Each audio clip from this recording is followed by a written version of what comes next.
На мінулых выхадных спартыўны комплекс «Александрыя» прымаў у сваіх сценах удзельнікаў спаборніцтваў па спартыўным многабор'і, прысвечаных юбілейнай 20-й міжрэгіянальнай сустрэчы воінаў-інтэрнацыяналістаў Шклоўскага, Бялынінскага, Круглянскага і Магілёўскага раёнаў.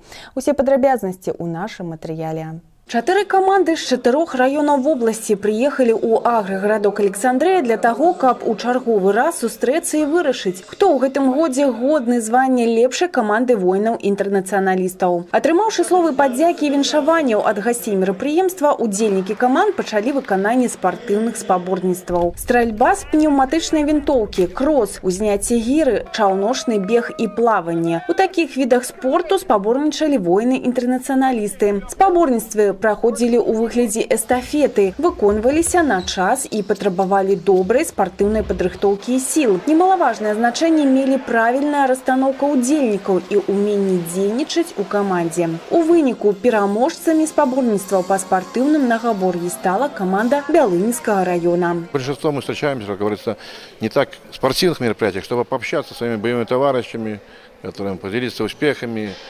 как говорится, удачами, неудачами, что, как говорится, живем в будущем. Победил сильнейший, конечно, приятно, что мы победили, но, как говорится, все равно главное не победа, а участие, понимаете, дружба, участие, а, как говорится, самое главное. Пасля спаборніцтваў воіны-афганцы наведалі магілу свайго брата па зброі Геннадзя Шатрова, а таксама ўсклалі кветкі каля памятнага знака загінулым воінам-інтэрнацыяналістам.